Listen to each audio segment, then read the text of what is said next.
¿Puedes explicar los efectos de la meditación y los efectos sobre la mente? Claro, meditación significa familiarse con. Así que aquí está el viejo yo y aquí está el nuevo yo. No es que vas a llegar al nuevo ser en cuestión de días. Tenemos que atravesar el proceso de transformación. Si el 95% de lo que somos cuando llegamos a los 35 años es un conjunto de comportamientos subconscientes, hábitos automáticos, reacciones emocionales, creencias, percepciones y actitudes que funcionan como un programa informático, ese 95% que somos es el cuerpo programado para convertirse en la mente. Eso es lo que llamamos hábito.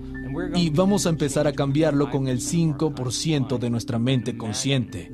Puedes pensar de forma positiva todo lo que quieras, pero si sientes negatividad, te has sentido así durante los últimos 30 años, mente y cuerpo están en la oposición. Puedes tener el mejor tablero de sueños del mundo, con todas las cosas que quieres para tu vida.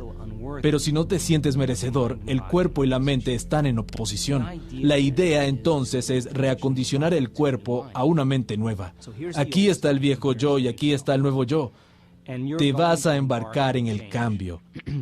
En el momento en que tomas la decisión de dejar de pensar de cierta forma para poder actuar diferente o sentir distinto, entras en el río del cambio. Lo más difícil de este cambio es no repetir las mismas decisiones que el día anterior. Tenemos alrededor de 60 a 70 mil pensamientos por día. De esos 60 a 70 mil pensamientos que tenemos por día, 90% son iguales a los del día anterior. Los mismos pensamientos conducen a las mismas opciones. Las mismas opciones conducen a los mismos comportamientos. Los mismos comportamientos crean las mismas experiencias y las mismas experiencias generan las mismas emociones. Esas emociones dirigen nuestros pensamientos una y otra vez y nuestra biología, nuestros circuitos neuronales, nuestra neuroquímica, neurohormonas e incluso la expresión genética se mantiene exactamente igual.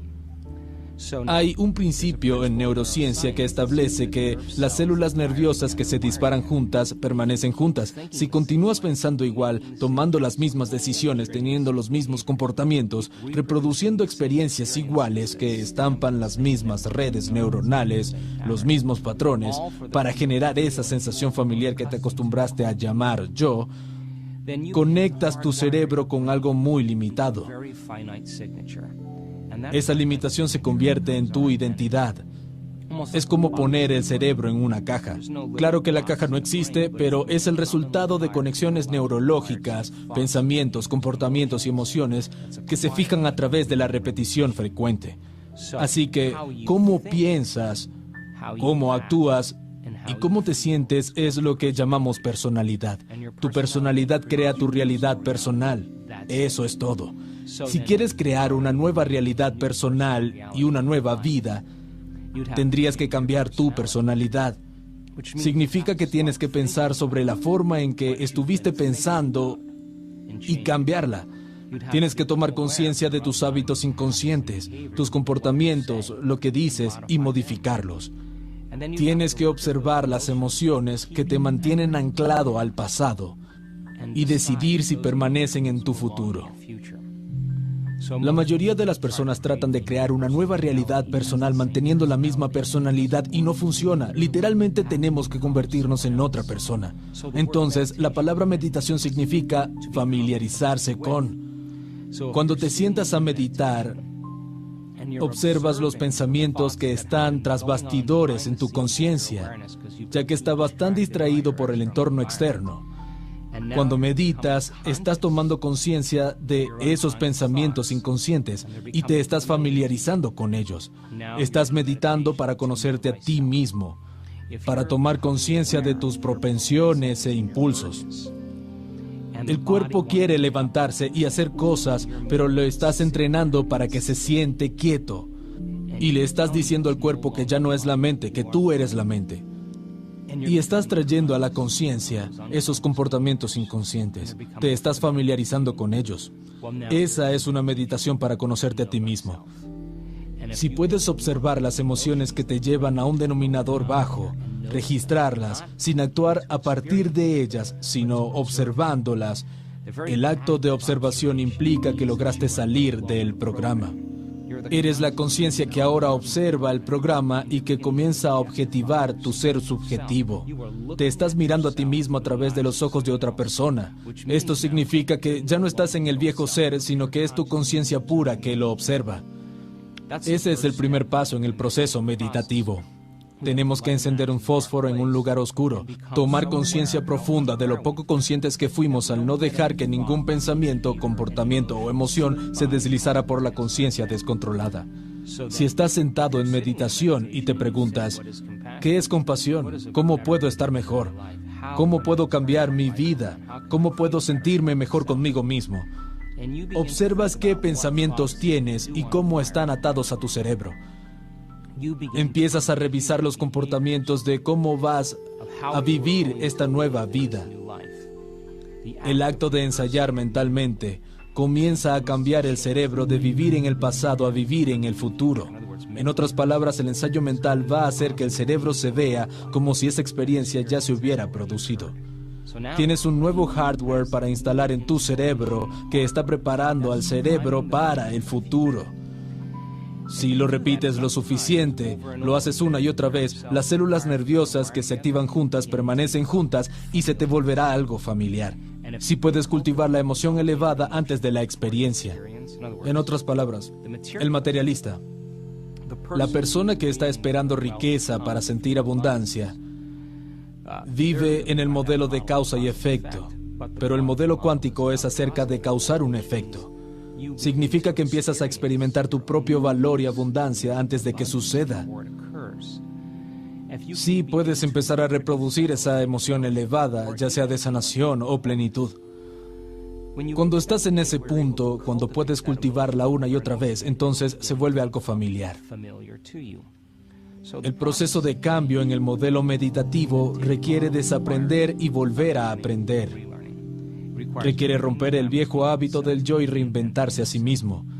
La neurociencia va podando las conexiones sinápticas y hace brotar nuevas conexiones, reconectando y recableando, sacando de la memoria emociones guardadas en el cuerpo y volviendo a condicionar el cuerpo a la nueva mente y nueva emoción. No señalas los mismos genes de la misma manera, sino nuevos genes y nuevas formas.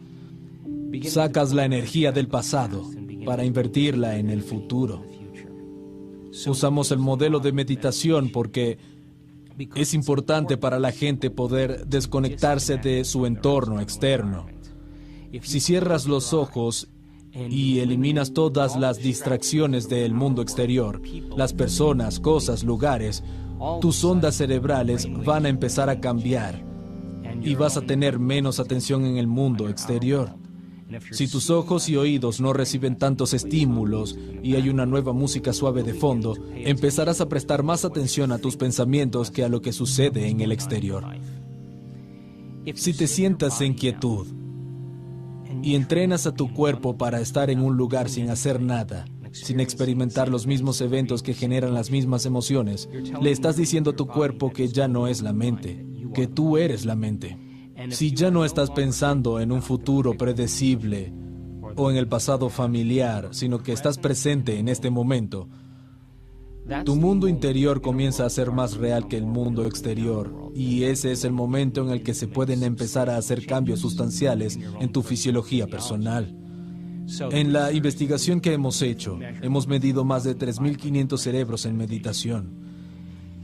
Y puedo decir que sin dudas, estás en tu mejor momento cuando te olvidas de ti mismo, cuando vas más allá de ti, cuando te conviertes en nadie, nada, sin tiempo ni lugar. Ese es el momento en el que te conviertes en conciencia pura. Dejas de vivir como un cuerpo en el ambiente y en el tiempo. Y la conciencia puede operar y tiene la capacidad de cambiar el cerebro y el cuerpo de una forma única. Ahora, ya sabemos cómo hacer esto. Tenemos que lograr que se vuelva una habilidad. Muchas personas pasan la mayor parte de su vida esperando, anhelando, deseando y rezando para que algo cambie. Pero lo que le estamos enseñando a las personas no es a rezar, sino a que puedan responder sus plegarias, que terminen sus meditaciones como si sus plegarias ya estuvieran cumplidas.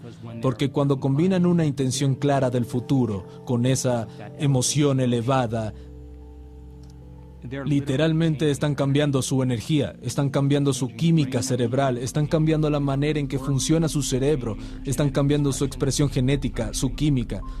Se están convirtiendo en otra persona, una y otra vez. Puede tomar meses para que la enfermedad desaparezca, pero lo hemos visto muchas veces. Regresan a un cierto nivel de conciencia y la enfermedad desaparece. Es como si la enfermedad existe en la vieja personalidad, pero ahora son una persona diferente. Lo hemos visto lo suficiente como para saber que cuando las personas llegan a un punto en su interior en el que se sienten tan plenos, satisfechos con quienes son, felices con ellos mismos, no les importa la enfermedad. En ese momento la enfermedad desaparece, siempre. El objetivo de la meditación es ir más allá de la mente analítica. Lo que separa la mente consciente de la subconsciente es la mente analítica. Cuando nos impulsan las hormonas del estrés, el cóctel de productos químicos que se genera hace que nuestro cerebro se torne demasiado analítico. El problema de la mayoría de las personas es que en el momento que están en una reacción emocional, analizan su vida a partir de esa emoción. Esa emoción es un registro del pasado y las hormonas del estrés te hacen creer que tu mundo exterior es más real que tu mundo interior. El estrés saca al cerebro de su equilibrio. Cuando estás estresado, te centras en los objetos, acotas tu atención a objetos, personas, tu entorno, porque ahí está el peligro. Estás preocupado por tu cuerpo, crees que cuando estás estresado tienes que sobrevivir cuidando tu cuerpo. Estás preocupado por el tiempo. Vivir bajo las hormonas del estrés hace que nos concentremos en tres cosas: el entorno, nuestro cuerpo y el tiempo. Nos volvemos materialistas y definimos la realidad con nuestros sentidos. Limitamos nuestro foco a las cosas y los objetos. Creemos que el mundo exterior es más real que el interior. Tratamos de predecir el futuro basándonos en el pasado. Y nos metemos en problemas porque el cerebro se desequilibra cada vez más. Cuando el cerebro recibe todas estas sustancias químicas, se sobreexcita. Este es un estado muy común para la mayoría de las personas, pero es como conducir un coche deportivo en la autopista a primera velocidad. Permanecen en ese estado por largos periodos de tiempo. El peligro de reducir el foco a objetos, cosas y personas es que el cerebro queda atrapado en la sobreexcitación y está condicionado a creer que lo que tiene enfrente es el mundo real. ¿Por qué sacarías tu atención del mundo exterior si a la vuelta de la esquina hay un depredador? ¿Por qué abrirías tu corazón y confiarías si sabes que abundan los peligros? ¿Por qué querrías aprender cuando debes huir, luchar o esconderte? Más del 70% del tiempo en el mundo occidental, las personas están bajo algún tipo de estrés. Repetir este proceso hace que las redes neuronales se compartimenten, se subdividan y el cerebro se vuelve incoherente, se desequilibra. Si nuestro cerebro es incoherente y desbalanceado, nosotros también. Y si nuestro cerebro no funciona bien, nosotros tampoco. Al mismo tiempo, el corazón, que tiene su propio pequeño cerebro, su propia pequeña inteligencia, empieza a funcionar de forma incoherente. Esto afecta a nuestro cuerpo porque manda señales aberrantes. Cuando meditas, te desconectas de tu entorno y cuando llegas más allá de tu cuerpo, trasciendes el tiempo lineal el mundo interior comienza a ser más real que el exterior. Cuando puedes olvidar que eres un nombre, un género, un armario, un número de seguro social, tu profesión, que estás casado o soltero, que eres vegetariano, en el momento en que te olvidas quién eres, tu identidad, tu cuerpo, las cosas que posees, el lugar donde vives, el lugar donde estás sentado, te olvidas del tiempo. Es casi como el ego, la personalidad, de pronto está vacía. Cuando eso ocurre, diferentes compartimentos del cerebro que estaban subdivididos comienzan a sincronizarse. Hemos medido esto una y otra vez. Lo que se sincroniza en el cerebro, se enlaza en el cerebro. Como si diferentes compartimentos en comunidades de neuronas, los barrios de neuronas, comienzan a organizarse con coherencia, en orden. Te sientes más pleno y más como tú mismo. Al mismo tiempo que esto ocurre, toda la energía guardada en los centros de supervivencia asciende hacia el corazón y la persona comienza a enamorarse del momento presente. Se sienten conectados a algo más grande.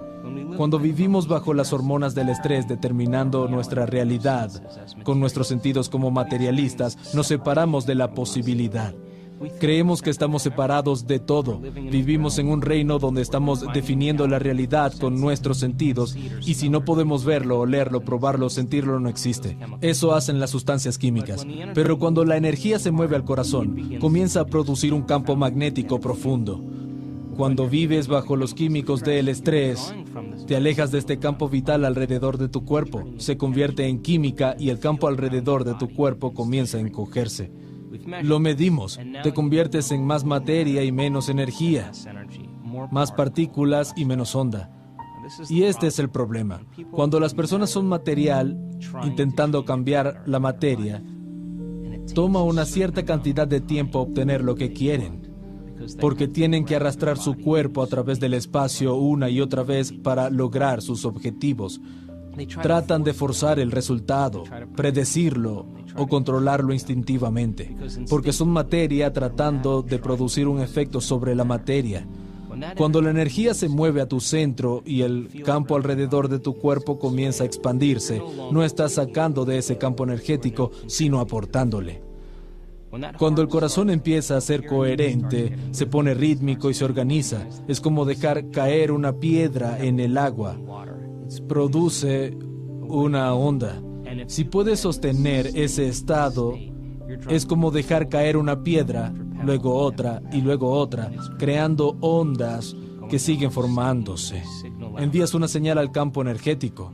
Si puedes sentir esa profundidad de forma plena, estás tirando piedras más grandes en el agua y produciendo ondas más grandes. Toda la energía es frecuencia y toda la frecuencia lleva información. Si tuvieras la intención de lo que sea que quieras que venga con esa ola de energía, esa emoción elevada, comenzarás a transmitir una nueva señal en el campo. Lo que sea que transmitas, lo vives como destino. Y cuanto más tiempo tu conciencia puede permanecer en esa energía, estás haciendo que el futuro vaya hacia ti. Haces colapsar el tiempo y el espacio que van hacia ti, porque estás creando desde el reino que subyace a la materia. En este reino eres más materia que energía. Cuando esto sucede, cerebro y corazón son más coherentes, y a medida que el corazón se organiza mejor y se siente más coherente, envía una profunda señal al cerebro. Analizamos menos y confiamos más. No tratamos de forzar los resultados ni controlarlos. Confiamos porque nos sentimos conectados a algo más grande. Este estado del ser se puede enseñar, se puede sostener y convertirse en una habilidad. Si eres capaz de regular esos estados todos los días y de que tu cerebro y tu cuerpo funcionen de forma correcta antes de salir al mundo, será menos probable que reacciones frente a las personas y situaciones de tu vida. Es menos probable que tus viejos hábitos y las reacciones emocionales dominen quién eres. Es menos probable que estés pensando en el mismo futuro predecible o en el pasado familiar porque estarás en el momento presente. En este estado de refinamiento es donde los milagros y lo poco común suceden. Lo vimos en nuestros seminarios alrededor del mundo, donde medimos los cerebros y los corazones de los participantes durante la meditación. Es una de las cosas más mágicas que puedes ver. Podemos mirar en un monitor el cerebro de una persona en tiempo real mientras medita. Somos cada vez mejores en esto. Podemos predecir cuándo va a suceder. Vemos pequeñas descargas del campo. Va, boom, va, boom. Y cuando las empezamos a ver, sabemos que algo increíble va a suceder. Si pudiéramos mirar una imagen tridimensional del cerebro, veríamos la parte frontal del cerebro hablando con la parte posterior y el lado derecho del cerebro hablando con el lado izquierdo. Vemos diferentes comportamientos del cerebro empezando a sincronizarse y vemos que esa persona está a punto de entrar en un nuevo estado cerebral. La unión de polaridades es el amor. Los dos hemisferios se unen. La polaridad, la dualidad entre los dos hemisferios, cuando se unen en uno, es amor. Comenzamos a tener esta energía disponible aquí en el centro de la unidad. La integridad, el cerebro y el corazón se organizan. Cuando eso ocurre, vemos lágrimas de alegría en el rostro de las personas porque están conectadas con algo más grande. Y esa inteligencia que nos da vida mantiene el corazón latiendo, digiere nuestra comida, corre por nuestro sistema nervioso autónomo. Es el sanador más poderoso del mundo. Todo lo que tenemos que hacer es salirnos de nuestro propio camino. Cuando lo hacemos, el operador, el torturador, la personalidad que le está indicando al cuerpo que permanezca en un estado limitado, cuando no eres nada ni nadie, no hay tiempo ni espacio, se va. Y el sistema nervioso autónomo comienza a crear orden donde había caos. Empieza a hacer lo que sabe hacer tan bien, que es crear homeostasis y equilibrio.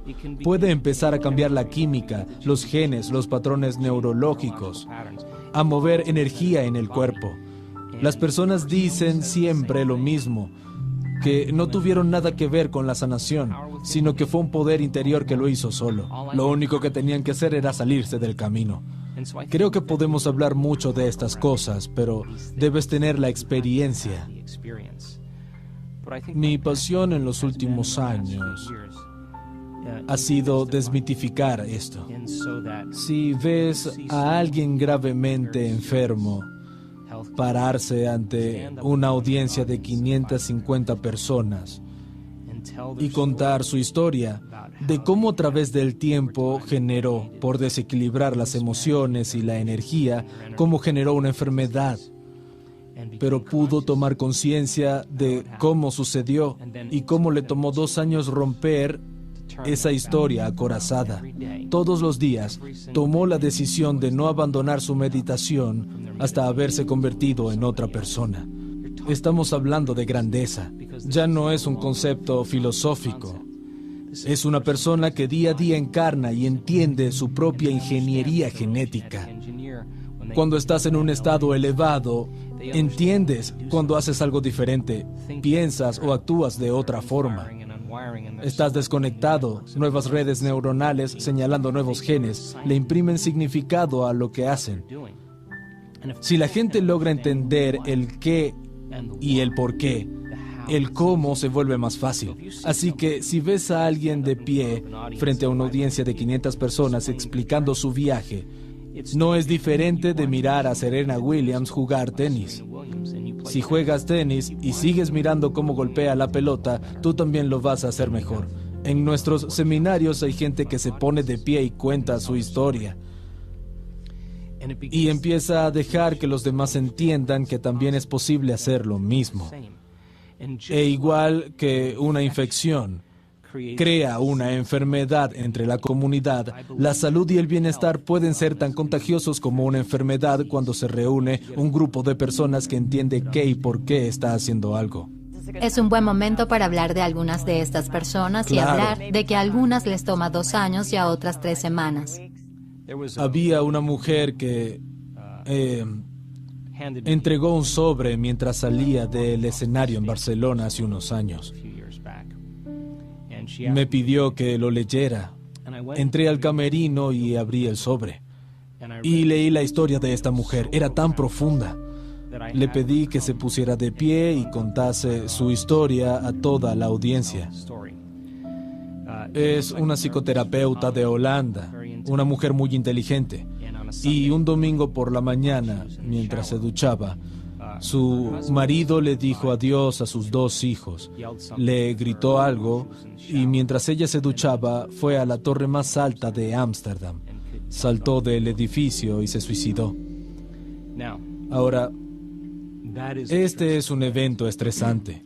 Cuando recibió la noticia, atravesó las mismas emociones que cualquiera cuando recibe una noticia tan impactante y traumática. Estaba sufriendo, estaba llena de dolor, resentida, se sentía culpable, confundida, enfadada. Ella pasó por toda la gama de emociones. Y todas esas emociones, por cierto, derivan de las hormonas del estrés. Ella estaba atravesando esta situación que la cambió biológicamente. No sabía cómo controlar su reacción emocional. Se convierte en un estado de ánimo, una larga reacción emocional. Si sigues revisando el evento en tu mente, tu cuerpo y tu cerebro producen la misma química como si siguiera sucediendo. Su cuerpo estaba condicionado al pasado y revivía la experiencia 50 a 100 veces al día. Y su cuerpo creía que lo mismo estaba pasando una y otra vez. Vas de un estado de ánimo a un temperamento. Le preguntaban, ¿por qué estás tan enfadada? Contaba la historia y básicamente estaba diciendo, soy así a causa de algo que sucedió hace 4 meses.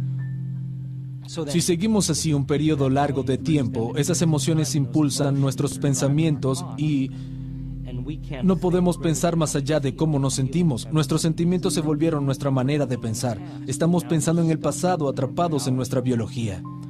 La mujer despierta un día y estaba paralizada de la cintura para abajo por completo. Y no podía levantarse de la cama, así que la llevaron al hospital, le hicieron resonancias magnéticas, toda clase de exámenes y no encontraron nada. Le diagnosticaron neuritis y terminó postrada en la cama. Literalmente no podía levantarse, no podía ir a trabajar ni cuidar a sus hijos. Su madre tuvo que mudarse con ella, no tenía dinero porque no tenía trabajo y los niveles de estrés subían. Toda la situación empeora. A medida que sus niveles de estrés suben, son los mismos químicos del estrés que están golpeando el cerebro y desequilibrando el cuerpo, señalando genes equivocados de una forma incorrecta. En los meses siguientes, desarrolló una úlcera enorme en todas las membranas mucosas de su cuerpo. La boca, garganta, estómago superior, vejiga, vagina y ano. Tenía úlceras enormes que no le permitían comer. Su cuerpo estaba totalmente desequilibrado a nivel químico, lleno de dolor. Estaba en una espiral descendente. Y cuando finalmente empieza a notar que está en una espiral descendente, fue al médico y le diagnosticaron cáncer de esófago. Cuando recibe el diagnóstico, el de tener cáncer, se estresa aún más y siente miedo. Se da cuenta de que sus hijos pueden perder a su madre. Asistió a uno de nuestros talleres. Lo recuerdo especialmente porque vino con muletas y en una silla de ruedas. Se sentó en el lado izquierdo de la sala. Era un curso de nivel introductorio. Entendió que podía hacer cambios a nivel intelectual, pero que tenía un desafío por delante. Entendió cuánto estaba en su pasado. Estaba emocionada con el contenido y la información. Recuerda que era psicoterapeuta, así que es el idioma que entiende. Unos meses más tarde, volvió a un taller en Connecticut, al norte de la ciudad de Nueva York. Vino con 2 amigos. La audiencia fue increíble en ese retiro, así que los empujé un poco más allá de lo que hago normalmente. Ella tuvo un gran avance. Por primera vez en más de un año, se sintió como ella misma. Tenía una visión de su futuro, no estaba visualizando nada y de pronto tuvo una visión muy clara. Estaba tan emocionada que se fue a casa e hizo su meditación todos los días. Entendió que había regulado nuevos genes y bajado los genes que tenían que ver con su enfermedad. y que todos los días tenía que golpear a la puerta de la genética. Lo primero que quiero decir es que estoy seguro de que hubo días en los que no quería hacer su meditación, pero lo hizo de todos modos. Meditaba igual. Hubo días en los que se sentía invadida por las dudas, en los que no creía que fuese posible, pero de todos modos hacía su meditación. Cuando empezó a practicar nuestras meditaciones todos los días, comenzó a notar cambios significativos en su salud. Estaba parada frente a la audiencia y dijo: acabo de ver a mi médico. No tengo evidencia de cáncer de esófago. No tengo úlceras en las membranas mucosas del cuerpo, excepto una pequeña cicatriz en la parte posterior de la garganta. No tengo parálisis, no tengo entumecimiento, no perdí mi función motora y tengo un nuevo marido. Le dije: nueva personalidad, nueva realidad personal. La enfermedad existía en la vieja personalidad y ahora eres literalmente otra persona. Le pregunté: ¿cómo te sientes cuando miras atrás a ese evento que sucedió en el pasado? Me respondió: fue mi mejor maestro. Le pregunté: ¿tienes alguna emoción cuando piensas en ese evento? Me dijo: no. Le dije: la memoria sin carga emocional se llama sabiduría. Ese es el nombre del juego. ¿Estás lista para una nueva vida? Me dijo: estoy enamorada de mi vida. Ella decidió no alejarse de sus meditaciones hasta que estuviese enamorada de la vida. El materialista, quien define la realidad con sus sentidos, diría que no tiene razón para estar enamorada de la vida. Perdió a su marido, su trabajo, no puede cuidar a su hijo, está paralizada, padece cáncer, tiene todas estas afecciones. Pero ella tomó la decisión de que cada día iba a condicionar su cuerpo en el futuro y no en el pasado. Se paró frente al público y dijo: estoy tan enamorada de la vida. Le respondí: por supuesto que lo estás. Tú la creaste desde ese lugar que llaman estar enamorado de la vida. Gracias a ella y las opciones que tomó para superarse a sí misma y no estar definida por el pasado, trabajando en ello todos los días superó algún aspecto de sí misma. Un poco más allá, renunciar al aspecto limitado del ser para crear un ser mayor, quitar las máscaras, las emociones y la fachada que bloquean el flujo de inteligencia dentro de nosotros. Todos los días hacía contacto con este poder en su interior. Tarde o temprano comenzó a obtener las instrucciones correctas y pasó de ser una persona muy enferma a una persona muy sana. Para mí, ella es luz en este mundo. Para mí, ella está más cerca de la verdad que cualquier erudito o cualquier académico. Ella lo vivió y gracias a su testimonio, otras personas con cáncer de ovario y distintas afecciones ganaron la fuerza para transformar sus vidas. Mencionaste que hubo días en los que no quería hacer su meditación, pero la hizo de todas formas. ¿Cómo luchas contra el dolor? Sí, así que es una gran pregunta. Podemos filosofar sobre esto, pero cuando estás enfermo, lo más difícil es pensar por encima de cómo te sientes. Y si no puedes hacerlo, tu cuerpo está dirigiendo tu vida. Ahora, no hay nada de malo en esto, pero digamos que una persona que administró mal su energía, sus emociones y su estilo de vida durante los últimos 10 años, desarrolla alguna afección. El desequilibrio continuo golpea la puerta de la genética y se convierte el gen en enfermedad. Les tomó 10 años crear esa afección. Tenemos que ser realistas y entender que va a tomar algún tiempo volver a golpear la puerta genética y reprogramar el gen de una nueva forma. No esperes hacer tu meditación y sanar 2 días después.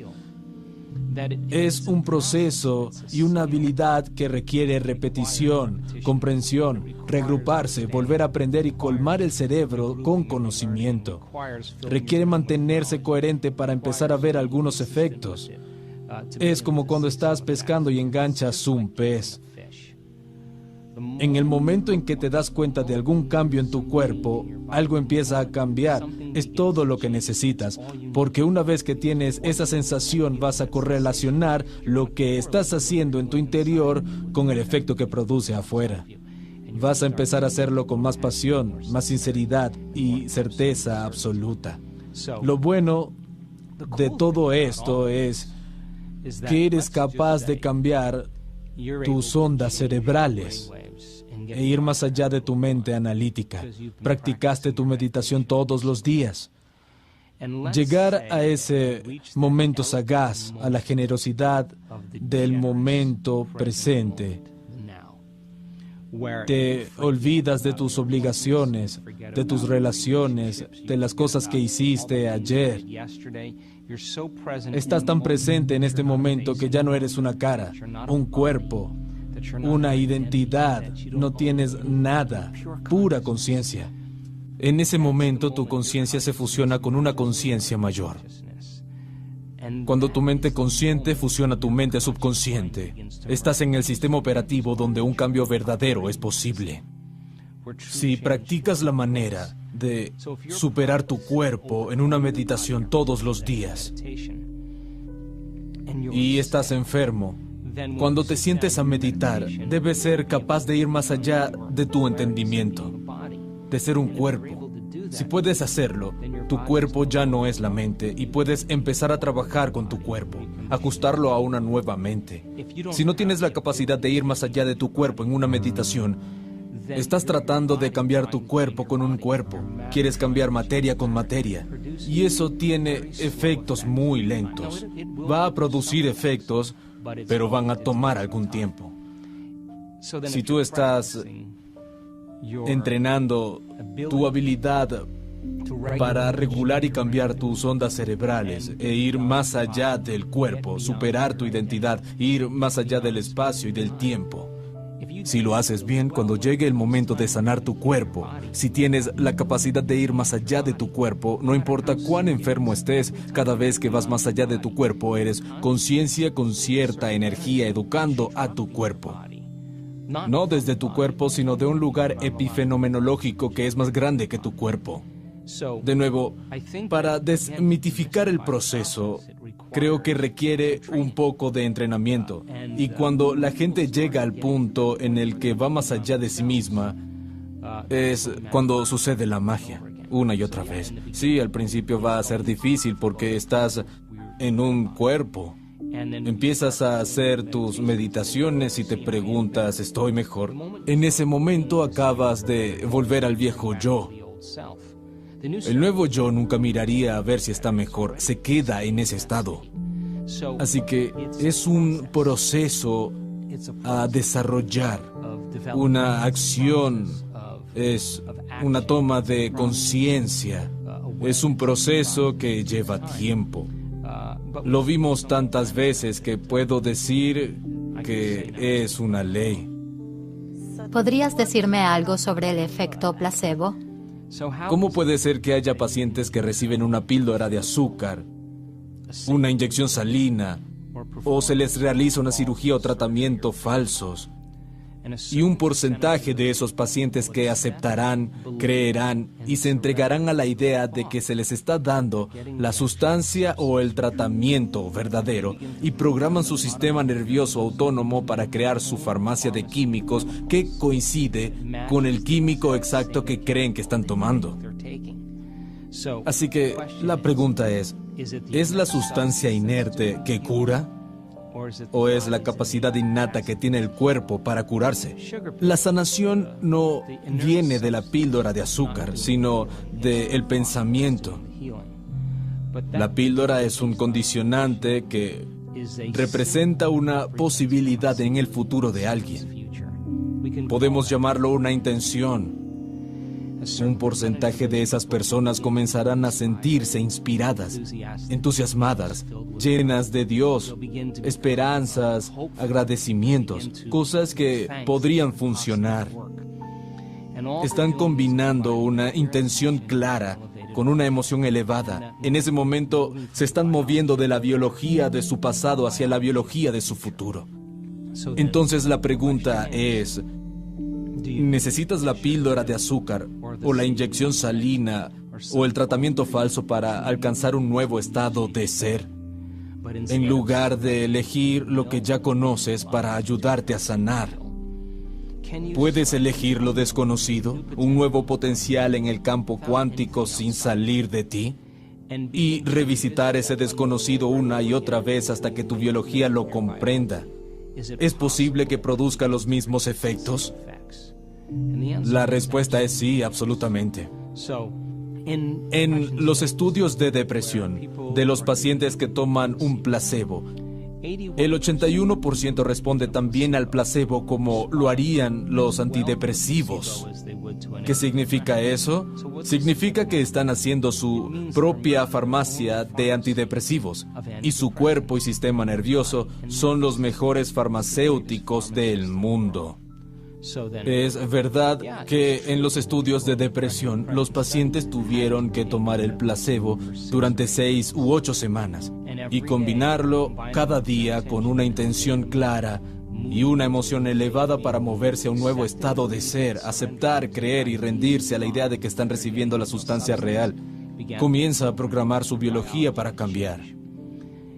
Si se tarda 6 semanas en curar la depresión, moviéndose de un estado de ser, es un buen parámetro para entender que puede tomar de 6 a 8 semanas si lo haces a diario para que algo cambie.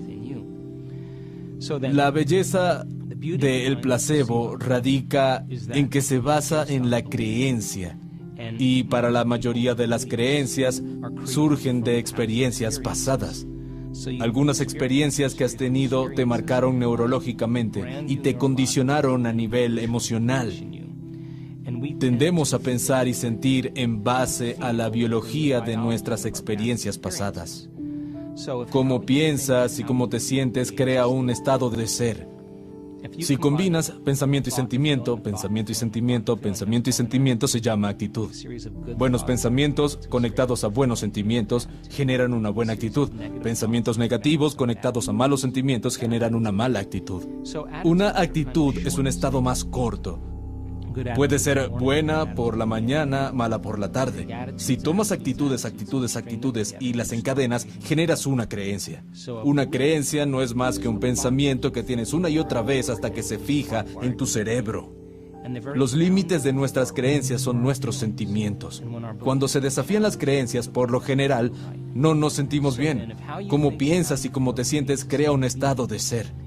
La repetición de pensamientos y sentimientos en el tiempo condiciona al cuerpo para subconscientemente convertirse en la mente. Todas las creencias son estados subconscientes del ser. La gente ni siquiera sabe que tiene creencias sobre medicina, Dios, relaciones, amor, género. Fueron programadas subconscientemente. Si juntas cada creencia, las encadenas, una creencia, otra y otra, tienes lo que llamamos percepción. La percepción determina las decisiones que tomamos, las cosas que creamos en nuestra vida, las relaciones que tenemos e incluso los comportamientos que demostramos. Si quieres estudiar las creencias de alguien, estudia sus comportamientos. Te darán un gran volumen de información sobre esas personas. Si estás programado para creer que necesitas algo externo para sanar, se convierte en creencia.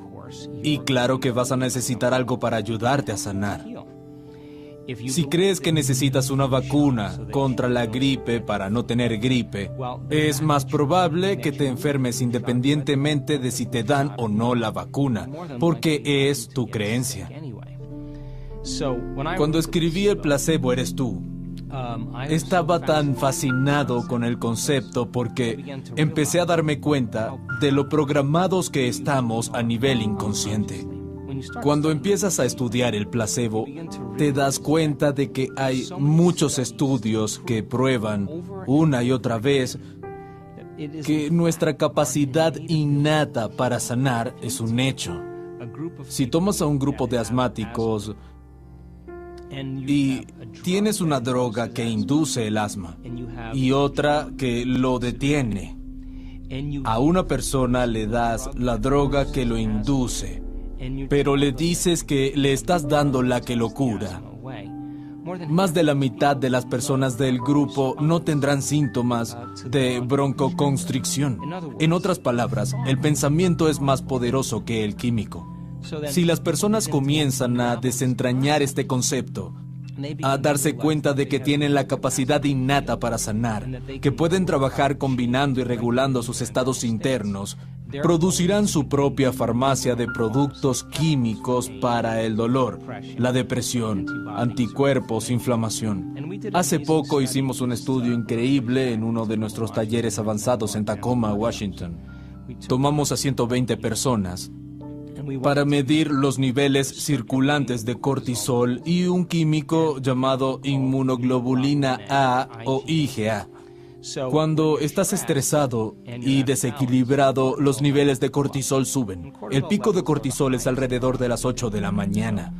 Para el estudio medimos el nivel de cortisol y los niveles de IgA de esas 120 personas en un momento específico de la tarde. Tomamos todas las medidas al inicio del taller. Después de 4 días y medio de entrenamiento, volvimos a medirlas para observar los cambios epigenéticos y químicos que fueron productos del trabajo interior. La mayoría había disminuido los niveles de cortisol, lo que significa que ya no estaban en modo supervivencia. No estaban estresados, pero lo más relevante fue que los niveles de IgA pasaron de 51 a 83, el tope máximo de lo que se considera un nivel elevado. Algunas personas estaban en los 100. La IgA es la principal defensa contra bacterias y virus. Es superior a la vacuna contra la gripe. Cuando generas una emoción elevada, como gratitud, aprecio, cuidado, bondad o inspiración, activas el sistema inmunológico y este empieza a crear orden donde había caos. Comienza a liberar todo tipo de sustancias químicas para generar y restaurar el cuerpo. Con solo 10 minutos de una emoción elevada, esos químicos permanecen activos el resto del día. En los talleres comenzamos cada meditación generando emociones elevadas y aprendiendo a sostenerlas. Lo medimos con un monitor HRV. Medimos el corazón de los participantes mientras están meditando. Y curiosamente, la mayoría de los participantes fueron capaces de crear esa coherencia cardíaca, que empezó a generar un fuerte campo electromagnético y a producir un cambio químico y fisiológico importante. Su ambiente interior era más resistente y ordenado que el entorno externo. Si haces lo suficiente, si lo haces todos los días, ya no deberías estar sometido a las bacterias oportunistas. Se les llama así porque están esperando una oportunidad para comprometer tu sistema inmune. No es extraño que un grupo de personas que están trabajando en la misma oficina se enfermen al mismo tiempo. No son los bichos los que generan esta enfermedad. Es que el sistema inmunológico está comprometido porque todos están estresados en el mismo momento. Eso evita que las bacterias proliferen. Si le das a las personas la ciencia y la comprensión de cómo funciona el placebo, se lo puedes enseñar. El placebo se basa en 3 cosas. Condicionamiento. Se les administra a algunas personas una píldora. Notan un cambio en su estado interior. Les das otra píldora. Les quitas el dolor. Les das una píldora nuevamente y alivia el dolor. Esta última píldora era una sustancia inerte, pero que se parece a la anterior. Por condicionamiento, el cuerpo produce los mismos químicos. La segunda es la expectativa. Esperas que ocurra algo. En el momento en que seleccionas ese potencial, ese posible acontecimiento en el futuro, tu cuerpo comienza a prepararse fisiológicamente para el evento. 40 a 50% de las personas diagnosticadas con cáncer A quienes se les dice que van a sentir náuseas en su primer tratamiento de quimioterapia, tienen náuseas en el viaje hasta la sesión. Es el resultado que están esperando. Su cerebro y cuerpo están en esa realidad futura, pero en lugar de hacerlo de esa forma, ¿es posible que el 40 o 50% de la gente mejore en su camino al trabajo, anticipando que va a suceder algo maravilloso? Es el mismo principio. Cambiar la biología para producir un efecto puede causar algunos cambios muy significativos. Puedes decirle a un paciente en un estudio con placebo, vamos a darle un fármaco, y si el médico es entusiasta, funciona mejor. Te aliviará el dolor. Y si todos están entusiasmados, la persona comienza a anticipar que el dolor desaparece. Comienzan a producir su propia morfina y dejan de reaccionar al estímulo que les causaba dolor. La tercera es otorgarle sentido a algo. Si dices, oye, aquí están los receptores de tus células nerviosas, tienen que juntar serotonina del espacio sináptico. Es el químico que mantiene a la serotonina y elimina la depresión. Miras los gráficos e imprimes de significados el por qué están tomando esa píldora. Los resultados van a ser mejores. Si le explicas a las personas cómo condicionar su cuerpo a una nueva mente, es el placebo. Si les explicas cómo, en lugar de elegir lo peor que podría sucederles, eligen lo más increíble y lo abrazan emocionalmente, igual que generan ansiedad, pueden generar bienestar, sanación y salud. Si imprimes de significado lo que están haciendo y les enseñas por qué usamos la ciencia como modelo contemporáneo para explicarlo y desmitificarlo. No alcanza con entenderlo intelectualmente, tienen que recurrir a alguien cercano, poder hablar de esto, compartirlo. En nuestros talleres aprenden información y luego se las explican y comparten a los demás. Si lo puedes explicar, está conectado a tu cerebro, estás instalando el hardware. Cuando se trata de enseñar, establecemos las condiciones y el entorno para que practiquen. Si logran que el comportamiento se corresponda con la emoción, combinando estas tres cosas, deberían ver algún tipo de transformación. Hemos medido la transformación una y otra vez y se están convirtiendo en una ley científica. Pienso que no debemos esperar a que la ciencia nos dé permiso para hacer lo poco común. Debemos salirnos de lo establecido y hacer lo que está por fuera de lo común y repetirlo para que la ciencia venga a estudiarnos y empiece a cambiar sus leyes. Sí, esto no es normal ni natural. Aquí estamos en el terreno de lo sobrenatural. Hablamos de romper el modelo convencional. Digamos que requerirá coraje poder decir, me dieron este diagnóstico. El médico me dijo que me quedan 6 meses de vida y tengo que poner todos mis asuntos en orden.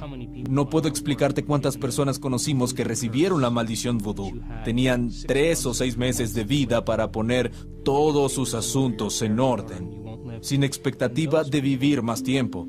Pero no lo aceptaron, no lo creyeron y se rindieron a esos pensamientos sin analizarlos desde otra perspectiva. No programaron su sistema nervioso autónomo según ese destino. Dijeron, espera un segundo, creo que puedo cambiar algo aquí. Y muchos de ellos ya no tienen la enfermedad o pasaron 2 años y aún viven y continúan su camino. Esta es la razón por la que es importante que las personas recuperen su poder. Estamos en la era de la información. La ignorancia es una elección. Hace 25 o 30 años ibas al médico y si te decía que tenías cierta afección, te indicaba el tratamiento o que ibas a necesitar cirugía. La mayoría de las personas firmaban en la línea de puntos, aceptaban lo que les habían dicho. Avancemos hasta hoy. Alguien recibe un diagnóstico, el médico le indica un tratamiento y cuando vuelve a casa va a internet, investiga por horas, investiga su afección, mira tratamientos convencionales y no convencionales. Y muchas personas conocen mejor los tratamientos alternativos que algunos médicos. Regresan al consultorio y le dicen al doctor, tengo esta idea, quiero probar esta terapia. Y el doctor o bien no sabe de qué se trata o cree que no funcionará. El paciente mira a su médico pensando, hora de encontrar otro médico. Quiero a alguien que me apoye con el estilo de vida que quiero vivir y ver si puedo hacer el cambio. Ahora, aquí hay una salvedad. Se lo decimos a todos nuestros estudiantes que están cambiando. Hay que hacer mediciones. Si emprendes este viaje, se trata de información, no de negación. Tienes que mostrarnos cuáles son tus valores. Probemos por 3 meses y ver qué pudiste hacer. Para cuando se terminen, medimos si estás igual o mejorando. Seguimos adelante y podemos añadir 1 o 2 cosas más. Si estás empeorando, tenemos que recurrir a un procedimiento radical para que puedas lograr ese cambio específico. Así que esto no tiene que ver con negligencia ni con enterrar información. Realmente se trata de ver si puedes generar algún efecto, medirlos y hacértelo saber para generar retroalimentación. Son los comentarios sostenidos en el tiempo los que nos permiten saber que estamos empezando a producir cambios y lo seguimos haciendo para que la persona pueda cambiar de manera radical. Dijiste que algo que te preocupa es que vivamos en un mundo en el que la investigación científica está teñida de intereses personales y a menudo influenciado por el mercado. ¿Podrías decirnos por qué no deberíamos aceptar el diagnóstico de una mujer con delantal blanco solo porque tal vez no tenga toda la información porque se formó en una farmacéutica? Bueno, no tengo nada en contra de las empresas farmacéuticas ni de los fármacos. Han hecho un trabajo increíble ayudando a la gente a restaurar su salud, devolviendo el equilibrio químico. Mi problema es que no estoy seguro de que nos digan la verdad en relación con cuán poderosos somos. Si se revela todo lo que se sabe, se venden menos productos y menos fármaco. Número 1, cuestiono la eficacia de los medicamentos. Cuestiono también cuáles investigaciones se publican y cuáles sin pruebas sustanciales de que el fármaco funcione no se publican ni ingresan en el ámbito científico. Si hay 38 artículos escritos sobre un fármaco determinado, puedes encontrar 18 o 19 publicados. El resto, los que no muestran un resultado de mercado, nunca se publican. Hoy las cosas son más transparentes. La gente está más informada y puede informarse por sí misma. Solo podemos aceptar, creer y rendirnos ante los pensamientos que son iguales a nuestro estado emocional y no aceptar, creer y rendirnos ante cualquier pensamiento que no se equipare a tu estado emocional. Cuando un paciente recibe un diagnóstico de artritis reumatoide, esclerosis múltiple, cáncer, diabetes, las emociones comunes después de escuchar un diagnóstico así son miedo, tristeza o dolor. Cuando tienen estos sentimientos, productos del diagnóstico, pueden pensar de manera positiva todo lo que quieran. Pueden decir, voy a superar esta afección. Pero si tienen miedo, ese pensamiento no logra pasar del tronco encefálico hacia el cuerpo, porque no está alineado con el estado emocional del cuerpo. Lo que se hace es lograr que esa persona cambie su estado emocional y alcance un estado de gratitud. ¿Por qué gratitud? Bueno, generalmente damos gracias cuando recibimos algo. Pero si das gracias desde un estado de gratitud, tu cuerpo cree que has recibido algo, porque la señal emocional de gratitud significa que ya sucedió. Cuando alguien comienza a sentir gratitud, espera sanar, siente gratitud porque puede cultivar ese estado emocional. Es más propenso a aceptar, creer y rendirse a los pensamientos que se equiparan con ese estado emocional y programar su sistema nervioso autónomo para crear un destino diferente. Desde hace 30 años dirijo una clínica de salud integral muy demandada. Tratamos diferentes enfermedades crónicas.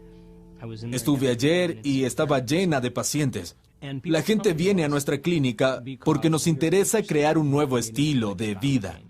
Menos del 5% de las personas del planeta nacen con patologías genéticas. El otro 95% padece enfermedades que tienen que ver con el estilo de vida, comportamientos y elecciones. El modelo médico funciona muy bien para afecciones agudas. Si te rompes el brazo o tienes apendicitis, es una buena idea ir a emergencias médicas.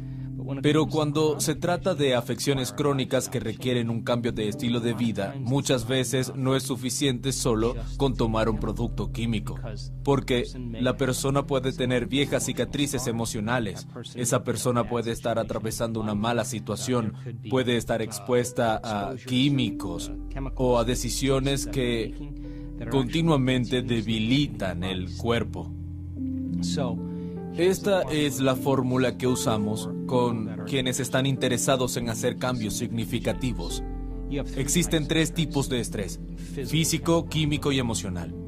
Esto significa que existen 3 tipos de equilibrio: físico, químico y emocional. Entonces, ¿cuáles son las cosas que hacemos para crear equilibrio físico en nuestro cuerpo? Podría ser cualquier cosa: yoga, ejercicio, aeróbicos, acupuntura, quiropráctica, un masaje, cualquier cosa que sea física y que ayude al cuerpo a volver a la homeostasis. ¿Qué puedes hacer en pos del equilibrio químico? Si las hormonas del estrés golpean tu sistema inmune, junto con el orgasmo, el estrés y la digestión requieren bastante energía.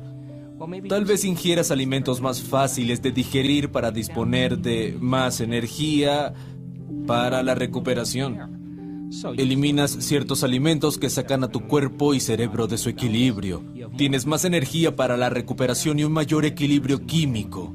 Puedes usar enzimas, modificar tu dieta, comer menos, eliminar ciertos alimentos o tomar productos farmacéuticos.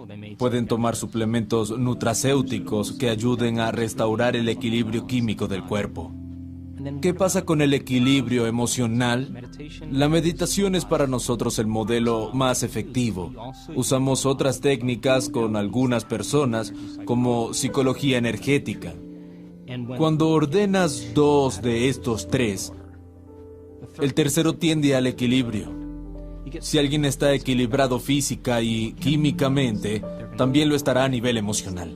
Si alguien está equilibrado emocional y químicamente, también tenderá al equilibrio físico. Y alguien que está equilibrado física y emocionalmente, estará equilibrado químicamente. Funciona así: equilibramos 2 de los 3 para que con el tiempo el tercero vuelva al equilibrio.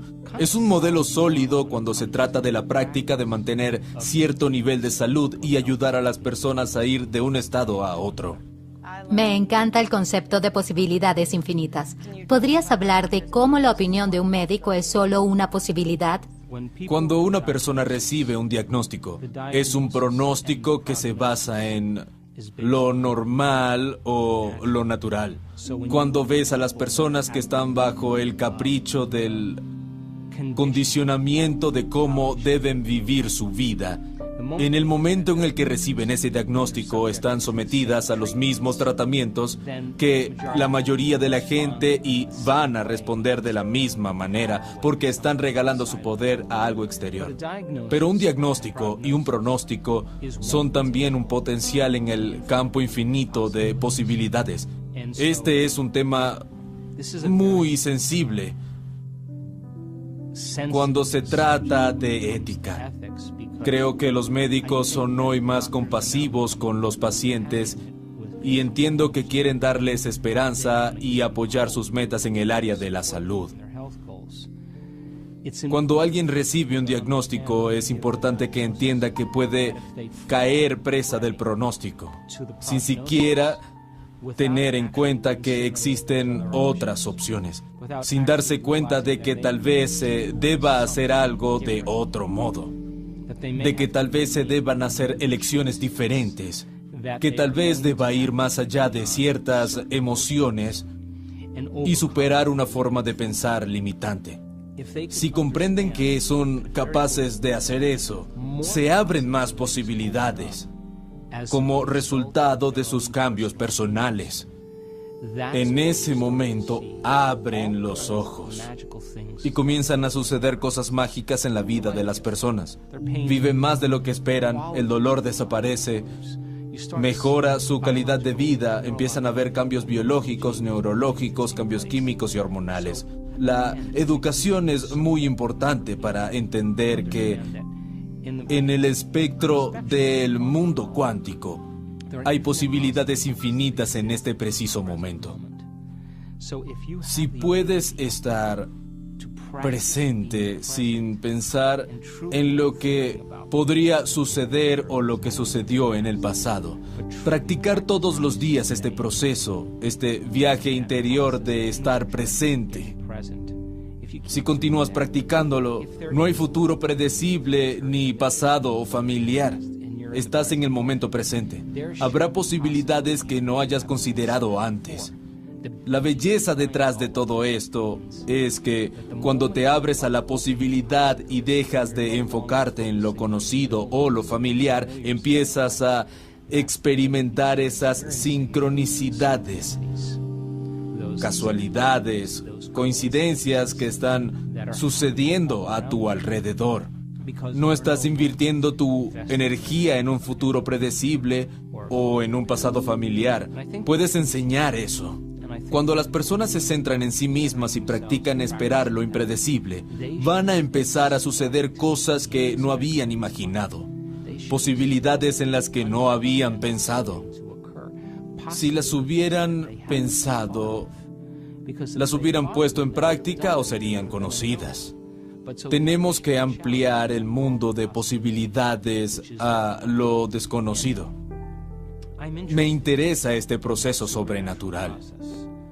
Creo en el potencial humano y he sido testigo de la transformación y sanación lo suficiente como para decir que cualquiera puede hacerlo si se le da la explicación apropiada. ¿Podrías darnos algún último mensaje? Voy a asumir que la expresión de esta inteligencia divina dentro de nosotros es la expresión de la vida, que es igual a la salud del cuerpo.